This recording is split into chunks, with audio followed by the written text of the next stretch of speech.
Hey y'all, so I thought I would do a new video for you guys. My hair is a mess. That's what you get for living in Canada in April where it snows all day. Anyways, so I thought I'd do a little video for you guys. This is a story time video, so it's a little bit different than the ones that I used to do. Anyways, so if you read my blog, you know that I work at a retail store. I'm not going to name it for, security's sake, but I do work at a retail store. And I tell you, working in customer service at an all-women's clothing store is a disaster all the time. The people that we get in there, some are really sweet and great people to work with, and others are just absolutely crazy. So I thought I'd come at you with my favorite retail horror story. I have a bucket load of these, but I thought I'd do a little video about it. So this one is all about Christmas. Now, during Christmas, it is the peak retail season. If you work in retail or have ever worked in retail, you know that this is the season that destroys your sanity. I was going to school during this time too, so I was busy and out of my mind with craziness. And it was just booked, like packed, like all the time. You couldn't book time off work. You just had to go in and do your best. You did not wear dresses. You did not wear heels.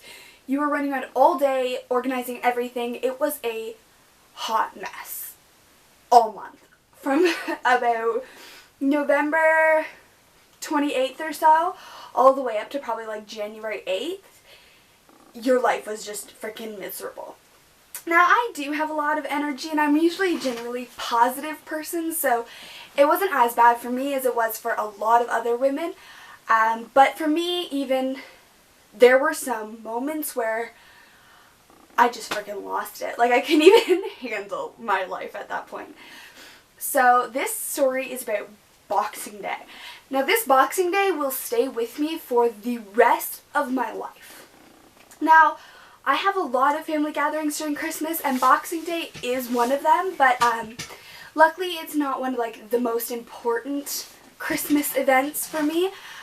So working Boxing Day wasn't like a complete heartbreak, but for a lot of women it was, and I really did feel bad for them that they had to be there, especially because it was so crazy.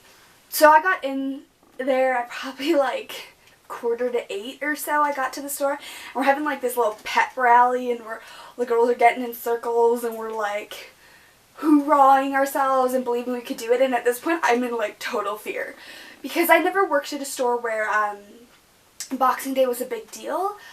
Usually it wasn't like retail, like it wasn't clothing or anything like that, so Boxing Day was never busy, so we didn't care. And luckily I usually got it off, just because, circumstances were good to me. But this time I was not so fortunate. And so we're like zoning up, and that's something that they do when it's really busy. So you have to like get assigned a specific zone, and you stick to it. And you have to like help the people in that zone, and you're like in charge. So the zone that I got was denim. So I had to do like all the denim, but I was also like helping all the customers from the front entrance, like over here, all the way to the denim wall, which is at the back of that side. So I'm running back and forth. I'm dealing with all these customers. I'm, yelling at the other sales associates to help me with things. It was crazy all day. Like, I have never talked to so many people in one day. It was unreal. And we had freaking women like whipping in and out, like yelling at each other. It was crazy. It was absolute madness. But nothing compared to the mom. She was like 16 and pregnant, teen mom show type mom. Like, she rolled up in there with her like 1-year-old daughter with her like low-rise jeans, and she just did not give a shit about absolutely anything. It was ridiculous. Like, she's pulling clothes off these racks, like she doesn't, like, no cares in the world, does not care about being polite. And so she takes like a corner change room. Now, I'm not in change rooms, but I work really well with the associate that was in the change rooms. We're going to call her Hannah for the sake of this.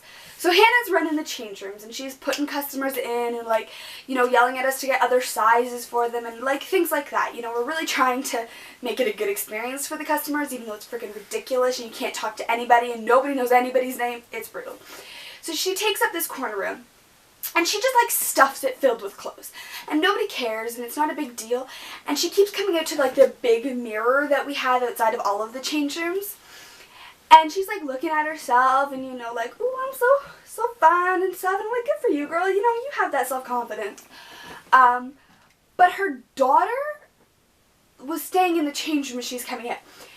And so she comes out one time, and the daughter locks herself in the change room. Now, I'm going to insert here the fact that we can't unlock the change rooms. I am sure there's a reason that we don't have a key for them. They're not like normal change room locks. Like, there's like a little pin that you have to push to close it. I didn't even know they locked until my like 3rd or 4th month working there. Like, that's how nobody locks them. So we have no way of unlocking them. I'm sure we should, but we don't. Like, none of us know how to do it. So this little girl is in the change room, like, crying, and we're like, we have no idea how to unlock this change room. And the mom's sitting in front of the mirror, still looking at herself, not caring. Does not give a shit that her little daughter is locked in the change room. And now at this point, we have customers, like, rolling in and out. We have, like, a backup line to get into the change rooms, and this change room is blocked because this little girl has locked herself in. Like, it's getting to be madness. And we're like, this can't possibly get worse. We were wrong. It got so much worse. So the daughter that was crying and has locked herself in the change room now starts screaming at her reflection in the mirror. There's a mirror on the back of the door. And she just starts screaming at herself, and we're like, holy shit, what do we do? So this little girl is screaming at herself, bad girl, in the change room. We have no idea why. There's nobody upset at her. Nobody's even really talking to her. The mom still doesn't care, completely oblivious to the situation. And I'm like, girl, you have a baby. You should be like caring about the baby, not about the 30% off shirt. Like, the sales weren't even that good, and they were just like bewildering everybody. So eventually we've kind of like coaxed the child out of the change room. We kind of give it back to the mom, who, by the way, we are like fairly certain stole some clothes from us. But at that point, that was like the least of our worries. So we finally coax the child out, and we like give it back to the mom. We're like, get the fuck out. Of course we didn't say that, but we all thought it. Just leave. Just get out. Like, my gosh. So eventually the mom leaves with her kid, and my blessed manager, love her, she's angelic, climbs onto a big box that we have the mannequins on, and uses a clothing hook that, you know, you pull from the top shelves off. She used one of those to unlock the change room. I have no idea how she did it. She should go on Survivor, because I'm like 100% sure that she'd win. Hands down. Amazing. So she finally unlocks it, and we just freaking throw the next customer in there, because we're like, we grab the clothes, we pull it out, like, throw the next customer in there, not paying any attention. And this woman that's been like standing there so frustrated and flustered to get things on just kind of walks out like she's seen a ghost, and she just kind of stares at us, and she's like, there's something in there, and just turns around and walks away. Now I'm like, what could possibly be in there? What could possibly be in there that she's just turning around and walking away? She doesn't want to even go in the change room. She is not staying there for another second. And so I'm like, holy frickin' Hannah, what the hell are we gonna do? So I turn to Hannah, you know, our lovely lady in the change room, and we're like, okay. And so she walks in to see. I was not gonna walk in to see. There was just no way. So she walks in to see what was in there, and lo and behold, the child shit on the bench in the change room. Just a little 1-year-old child poo on the bench in the change room. That was my Boxing Day.